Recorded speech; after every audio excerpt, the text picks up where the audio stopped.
You're listening to the Seabrook Business Waves. This is a monthly podcast dedicated to promoting economic development within the city of Seabrook. My name is Paul Chavez. I'm the Economic Development Director for the city of Seabrook. And I'm Patricia Patel, Economic Development Coordinator for the city of Seabrook. And Pat. Hey, and Paul. What are we doing? We are running away. We're actually working out, aren't we? Yes, we are. We're working out at Snap Fitness here in Seabrook, and we have our good friend and, for this podcast, our personal trainer. Introduce yourself, Chris. Hey, what's up, guys? My name is Chris Garcia. I am owner of Snap Fitness here in Seabrook, and I'm happy to have Paul and Pat here with me at the gym today.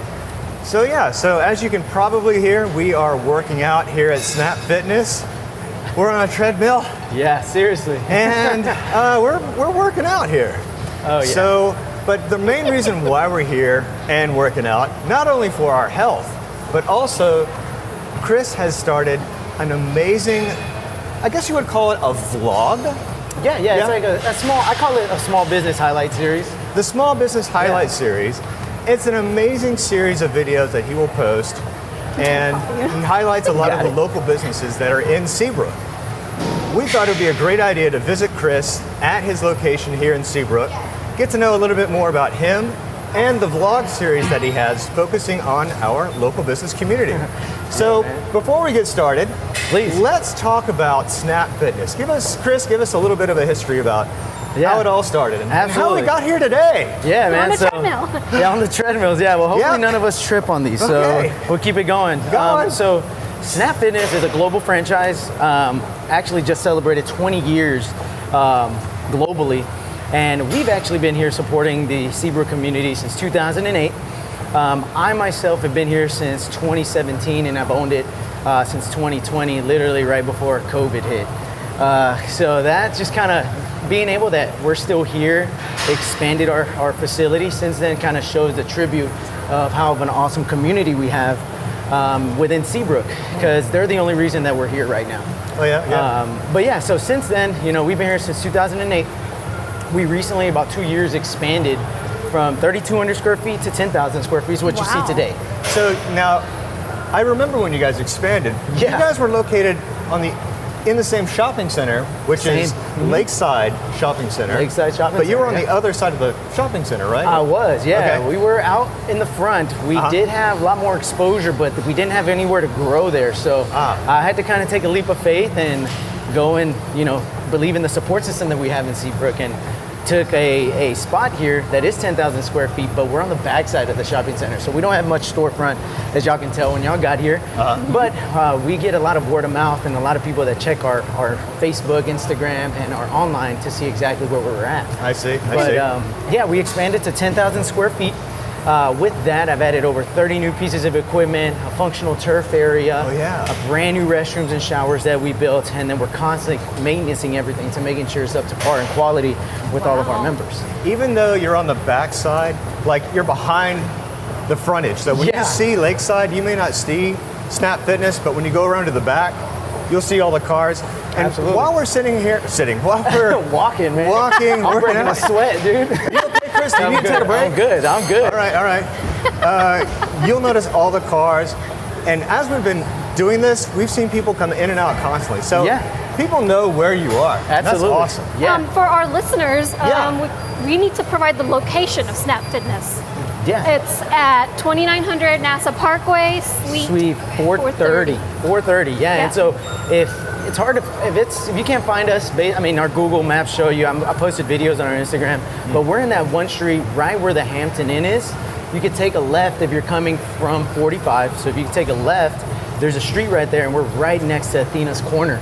So there's arrows pointed back, and so you could just follow that and you'll see all the cars back here. So it's been a great decision to make because I got to meet so many more people. We acquired another gym in the process of moving over here. That's right. What gym was that? That was Pelican Fitness. Jerry Wise, awesome guy. Actually, I want to do a small business highlight series for him because he has his own business. We acquired it from him. It was super cool. I got to meet a ton of amazing people. So us and Pelican Fitness being the more mature gyms in Seabrook, It was awesome. So we have a lot of history here now, and the people that have been in Seabrook since the very beginning. So it's pretty awesome. Yeah. Okay. Wow. Do you need a break, Paul? I think Paul needs a break. I'm fine. I'm totally fine. Yeah, I wish y'all guys could see him. We're gonna go for 5 miles. He's in his Sunday's best right now on the treadmill. In his business attire. Business attire right now. Oh, but Killing it. I'm working it. Oh yeah, I like it, man. This is good. Pat, are you okay? I'm okay. Looks like you need a break, right? I don't need a break. No. No break for me. This is good. Okay, well. Hey, Paul, I think this was your idea, man. I know. We got to follow through. I know. These speed walks are pretty tough. You know, speaking of good ideas, Tell me. you have an awesome idea with Yeah. your vlog series. Thank you, man. I Tell me appreciate that. how that started and what was your thinking behind creating it? Yeah, Because absolutely. it's such a unique idea. Thanks, man.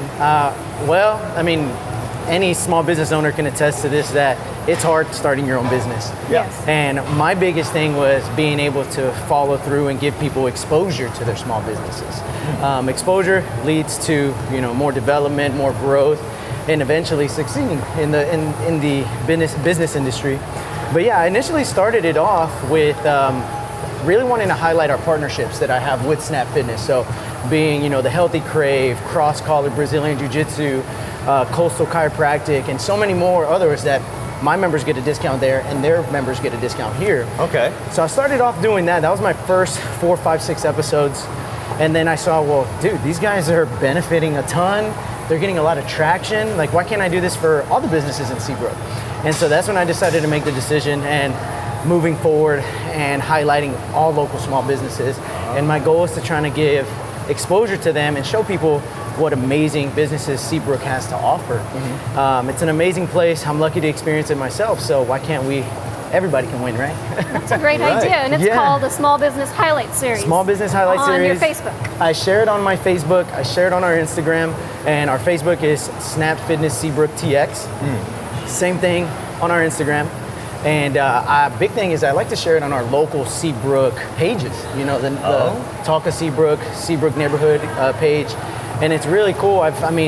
People have reached out to me because they were looking to see, you highlighted this person not too long ago. I've been needing that service. How can I get in contact with them? So I'll just tag them on my page. Okay. Yeah, so that was my biggest idea out of it, and I really think everybody can win. Building relationships, and you just never know who you can impact with doing something so small like that. Who are some of your upcoming Seabrook businesses that you are looking to highlight with your highlights? Yeah, so we're coming up on episode 9. So wow. That's, okay. Yeah. Okay. We're right behind you. There you go. Yeah, that's 9 weeks worth of episodes. We post once a week, every Friday. And so I have a couple ones going in right now, which is Genuine Treasures coming on here this week.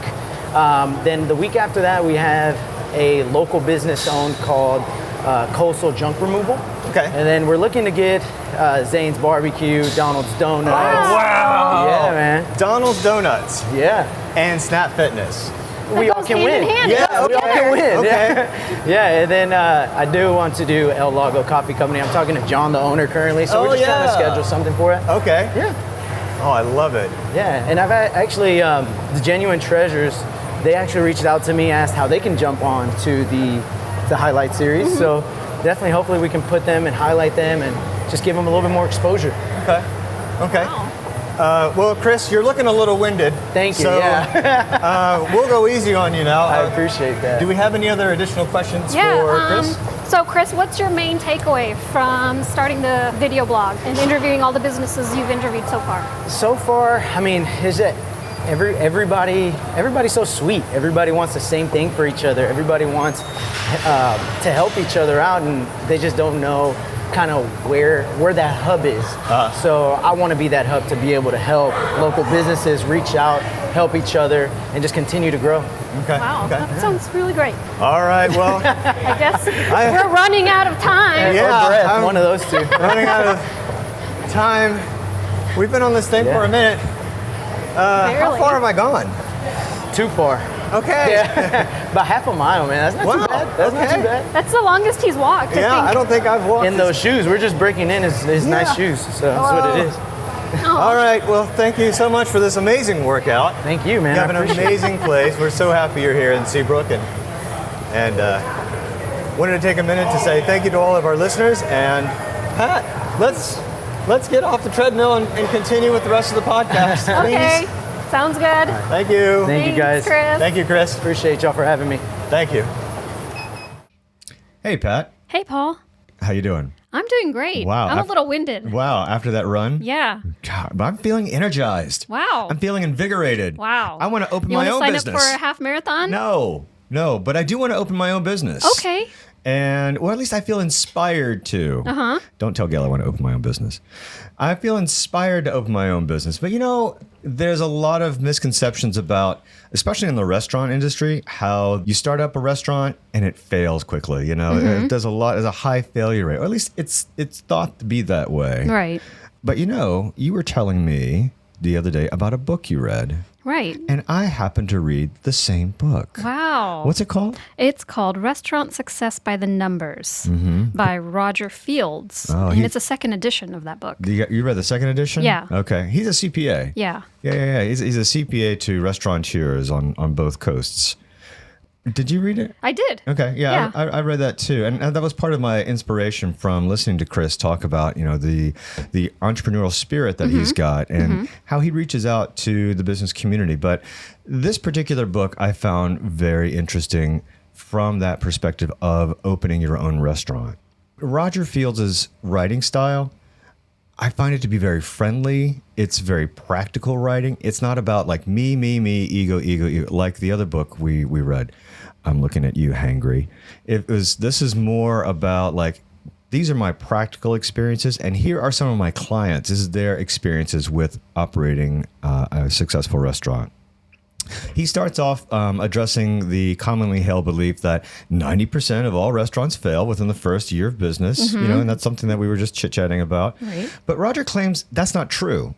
And it's one of those illusory truths that has become law in the mind of entrepreneurs. You say something 3 times and it's true, one of those things. He notes that statistically, most restaurants succeed past their first year, but mainly get into trouble either when they expand beyond their initial concepts or the owners take their eye off of quality control and or staff management. Okay. One of the best parts about this book is its focus on data-driven decision making. Roger emphasizes the importance of understanding key financial metrics, and he breaks down complex financial concepts into simple, actionable steps. But what I think this book really needs? It needs to be more in a workbook format, right? Because he gives so many great examples. He's got charts in there, like pages 60 and 61. It's just a huge chart on labor analysis. It would have been great if this was more of a workbook, so the entrepreneur or the new restaurant owner can kind of play along, if you will. They can put their own data in there and kind of like see how all the numbers add up. Yeah. Working with Roger on that, or I was looking this up last night. There isn't an official website for this book. But that would be great as well, because you can like download these worksheets and download these examples and kind of utilize them for your own business. And it's got a lot of potential. But that's something I think this book would benefit from, is being more like a workbook, or having that as an option. That's a great idea.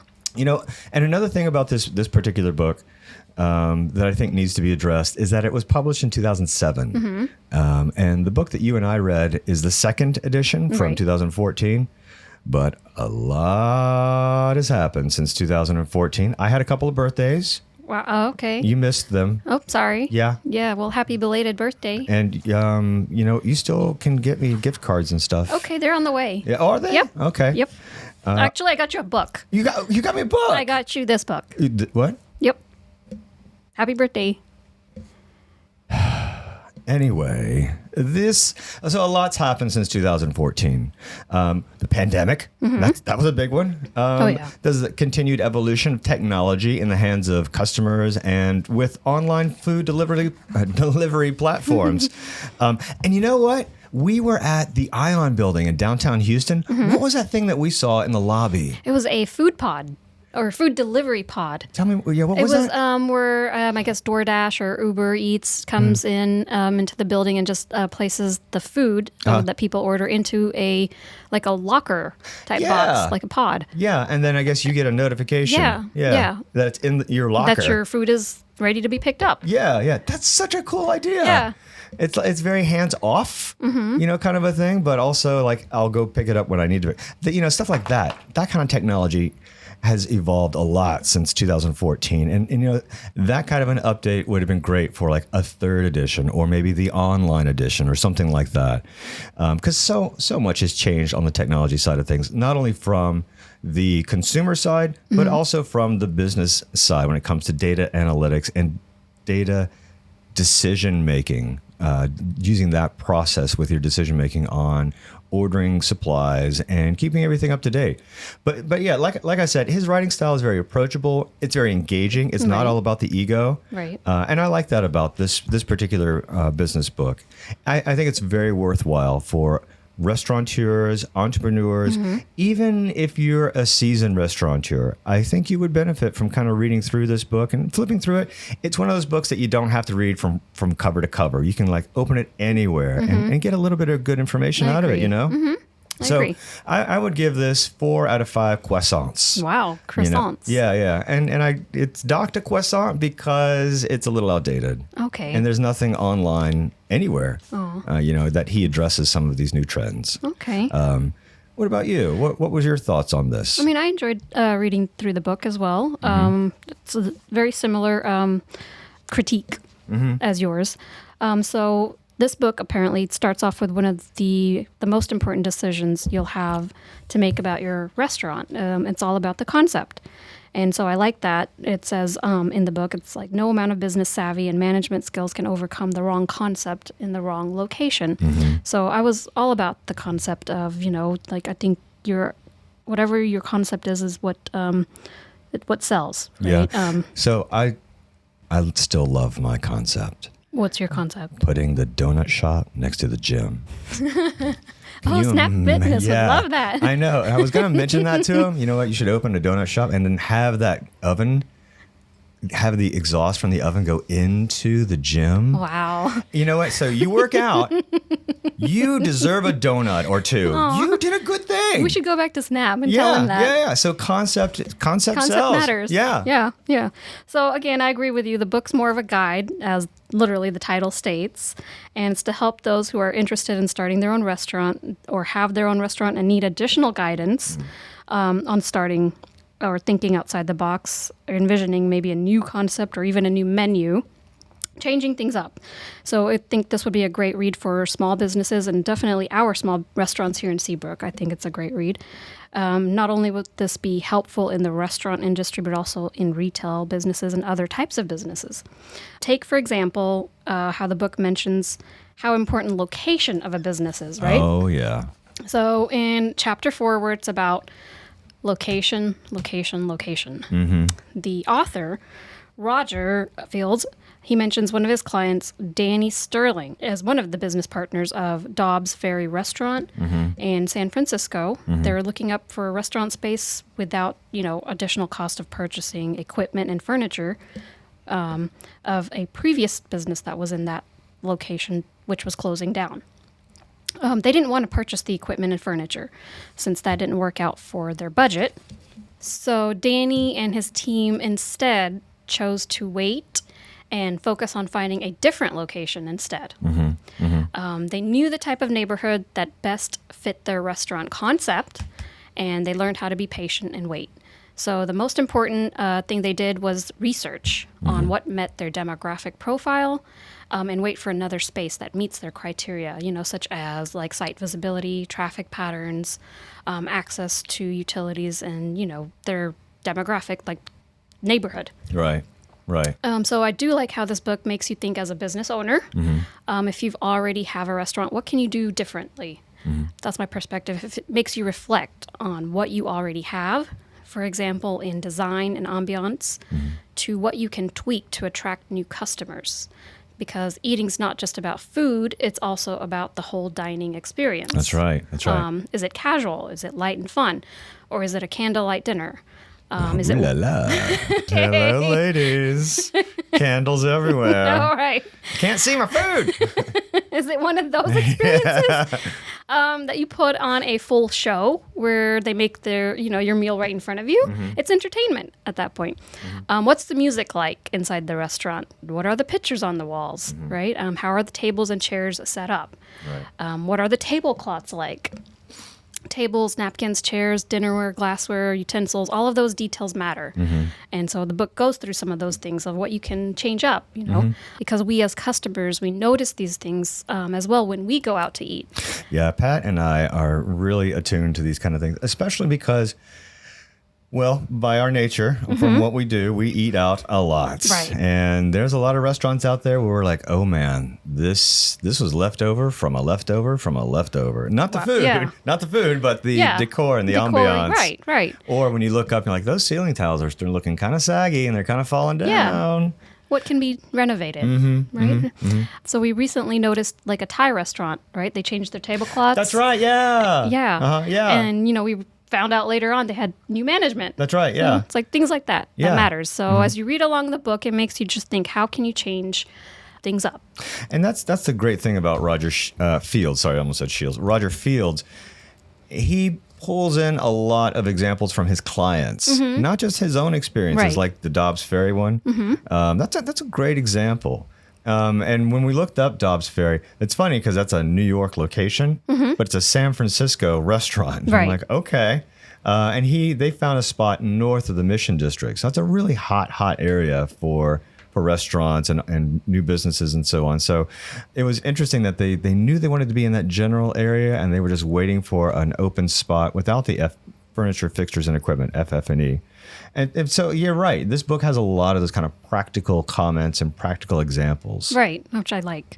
I like that. What I didn't like about the book, I think I agree with you. Again, it's more of a guide, so I do wish it came with a workbook. So it's not only good to just read along, but it's also good to follow along, write down your ideas, while you're reading through some of these examples and, kind of generate your own ideas. Yeah. So I think that would have been helpful.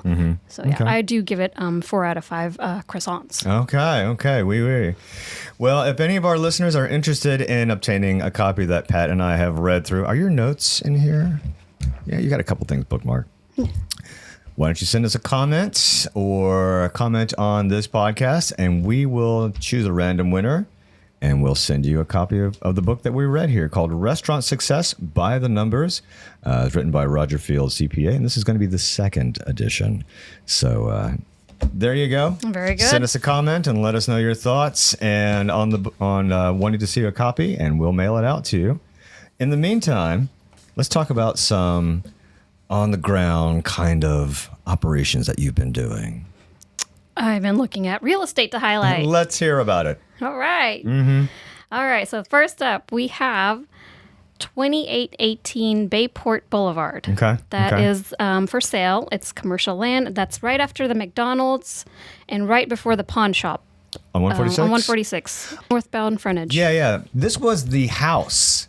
This was in I think on 146, this was the only house on 146. So the house is gone. Right. So it's just an empty piece of land for sale, right? Piece of great commercial land. That's for sale in front of State Highway 146. Okay. Its lot size is 0.72 acres or 31,363 square feet. And it is for sale. Price is listed at $781,625. Okay, good deal. And it makes a great location for new commercial or retail business or a professional office to be built here. Nice. Okay. And next up, we have 2226 Repsdorf Road, also for sale. Okay.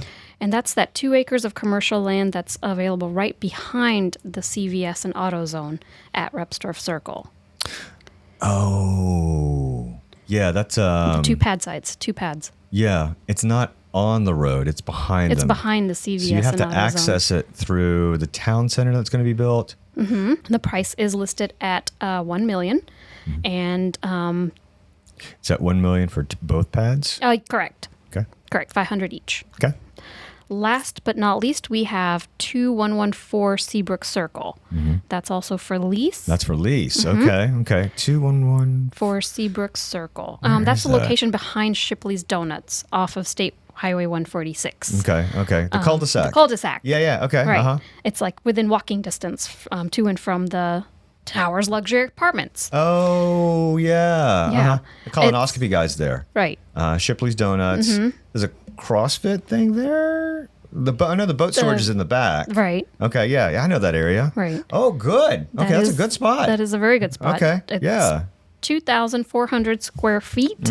That's available for lease, and the price is listed at $1.15 per square feet per month. Okay, that's a good deal. All right, well, that wraps up our episode for this month. Head on over to seabrooktx.gov/Seabrook Business Waves to find all of our past episodes.